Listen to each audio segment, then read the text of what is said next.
Every time I'm on Zoom, I try to watch everybody else who's in the Zoom meeting, but inevitably, my eyes work their way back to my face.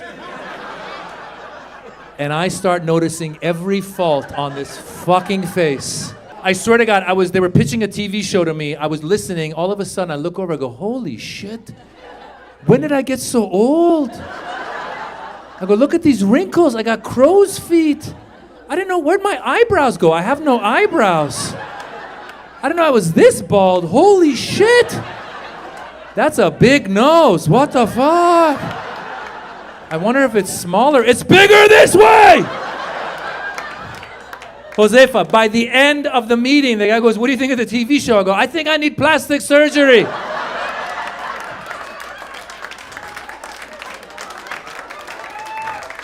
And I thought about getting it. I did, because I found out if you want your eyelids to open, you go to the plastic surgeon. They pull your skin back so your eyes open. I thought maybe the guy could pull my skin back, give me some thick eyebrows, thin nose, some white teeth, some nice hair, right? And the key to getting work done, I found out, you're not supposed to admit you had work done. Right? So I'd be walking around Los Angeles all shiny. People be like, Maz, did you get work done? I'd be like, no. I've been juicing. How come you have a big ass? That's elderberry juice. Why do you have breasts? That's turmeric. Oh, my God. You know who I was jealous of during the pandemic? Was doctors. Are there any doctors in the house? Any doctors? There we go. What kind of doctor are you, young lady? What kind?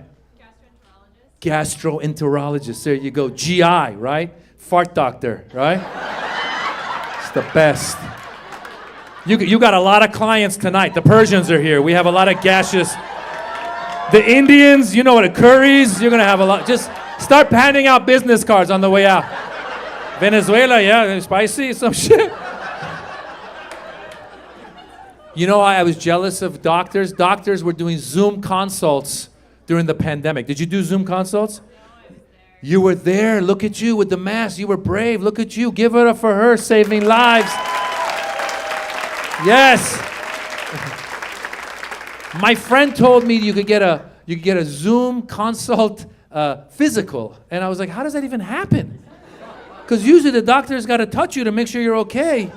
How does that work? What do you get on the Zoom with the doctor? He goes, okay, Maz, welcome to your annual checkup. Let's get started. Okay, I need you to grab your balls and cough.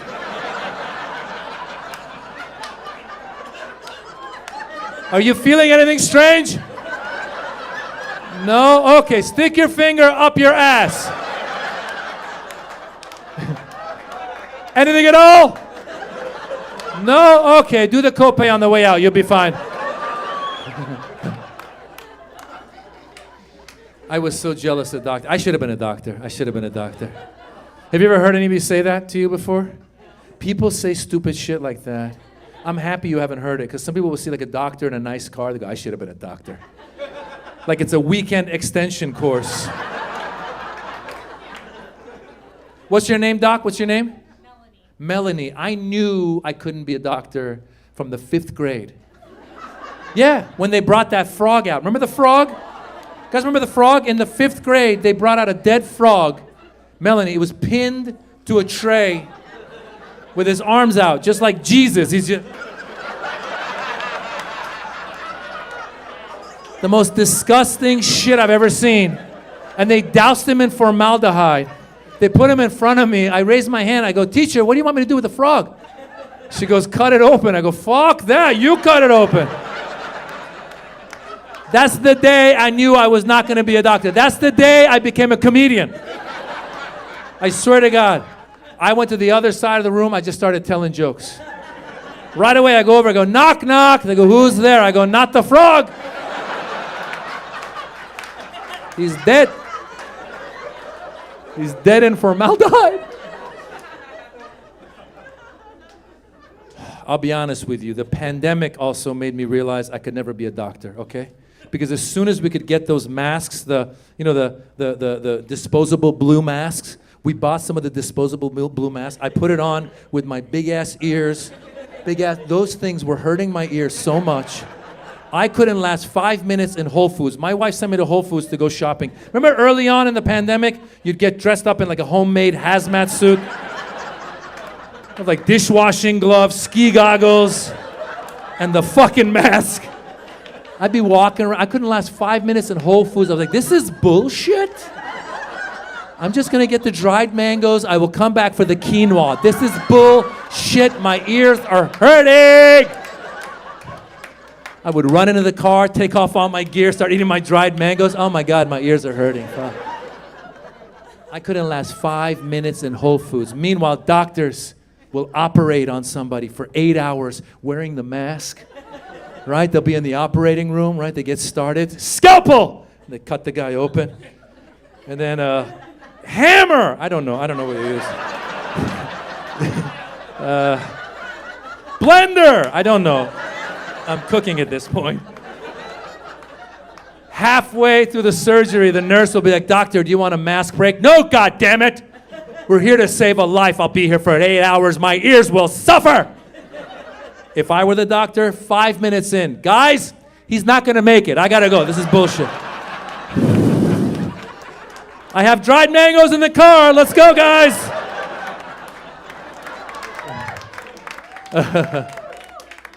I also got a cold during the coronavirus. You can't get a cold during the coronavirus because everyone would think you had the coronavirus. Right? Like getting a cold during the coronavirus is what it felt like being Muslim after September 11th. Yeah! Everyone thought you're guilty! Right? Like Asians, it's what it felt like being Asian during the coronavirus. They were blaming it on Asians, right? White people is what it felt like being white after January 6th. That was your day, motherfuckers.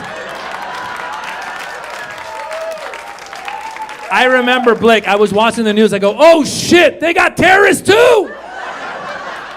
I'm sorry. Patriots. White people have very funny names for their criminals. Your terrorists become patriots. Your drug dealers become pharmaceutical reps.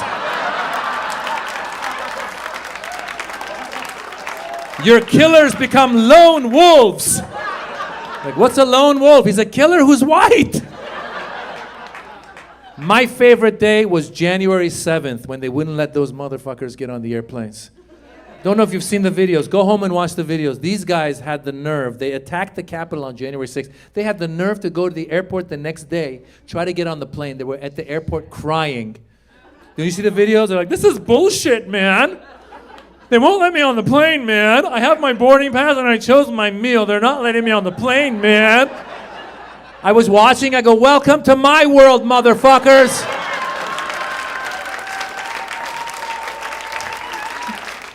They haven't let my people on planes for 20 years. My cousin Mahmoud is still walking across the country. I go, by the way, when they didn't let the Muslims on the planes, we didn't cry. We didn't cry, okay? We just walked away. We're like, okay, fine. I would just hijack the next plane. That's how you do it.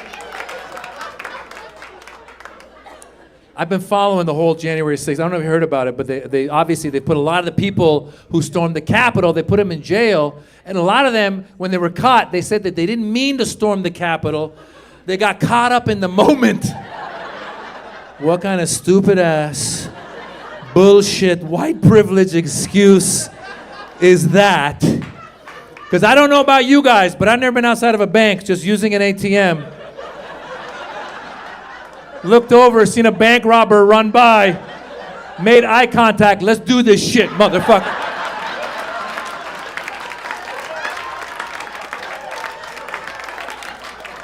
Go in front of the judge, Your Honor. I'll be honest with you. I got caught up in the moment. I was going for $20, decided to go for $20,000. What the hell? These things happen, Your Honor. I've been watching the January 6th hearings. I don't know if you guys have or not. But I don't care what side you're on, right or left, you should watch them. They're very entertaining. It's the best TV show on television. My favorite episode was that one where that girl Cassidy Hutchinson came out and she said, remember her? She came out, she said Trump tried to choke his Secret Service agent. And the people on the right were like, no way. And the people on the left were like, yeah, way. But I'm thinking, you know what's interesting? We all as a country, we heard that Trump tried to choke his Secret Service agent. All of us were like, yeah, it's possible. That's how crazy he is. In the past, if you heard like President Eisenhower choked his Secret Service agent, no way, he's very stately, he would never do that. But you hear Trump, you're like, that could have happened, definitely could have happened. If you heard Biden choke his Secret Service agent, you'd be like, how old was the Secret Service agent? I also got food poisoning in Morocco, okay? Here's some advice. Don't get food poisoning in a country where you don't know how to say food poisoning. Okay, because like I was saying, I speak very little Arabic, okay? And I took 3 years of high school French. They speak French there. And I had food poisoning. I was trying to get medicine from the pharmacist. I thought maybe I could use my French to get the medicine. So I walked in, I said, bonjour, which is hello. I said, j'ai, which is I have. Le food poisoning.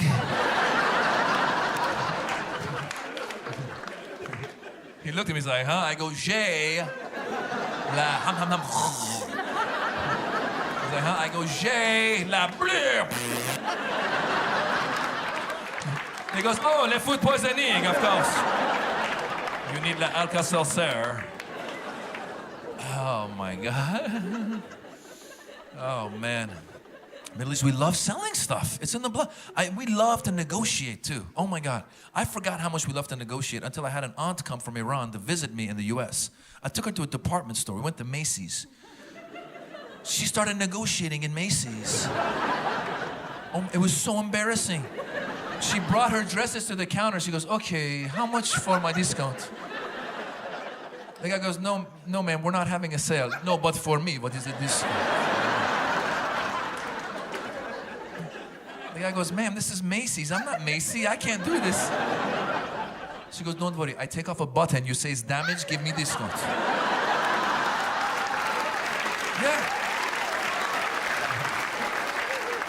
She was so persistent. After a half an hour, the guy's like, screw it. Take my employee discount. Get the hell out of here. We don't do that. I forgot. We don't do that in the West. But like in America, you don't walk in here even. You don't walk into like Starbucks and negotiate. What was the last time you went in? Give me a Frappuccino. That'll be $3. I give you $1. Sir, it's a Frappuccino, $1.50. So there's a Starbucks, $1.75, final offer. I will go to another coffee shop, see what they have to offer. I will be back. Yeah.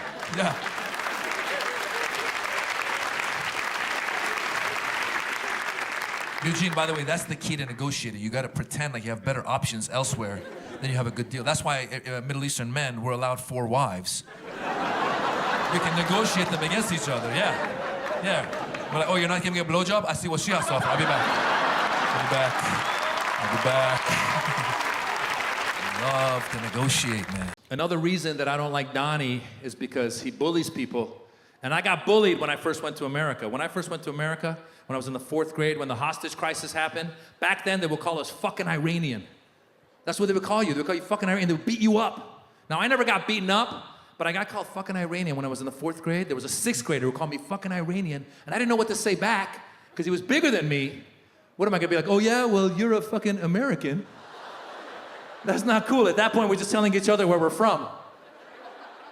There was actually a black kid in the 5th grade who helped me out. He put his arm around me and goes, listen, man, let's take a walk. Listen, dude, I've been dealing with this shit for 200 years.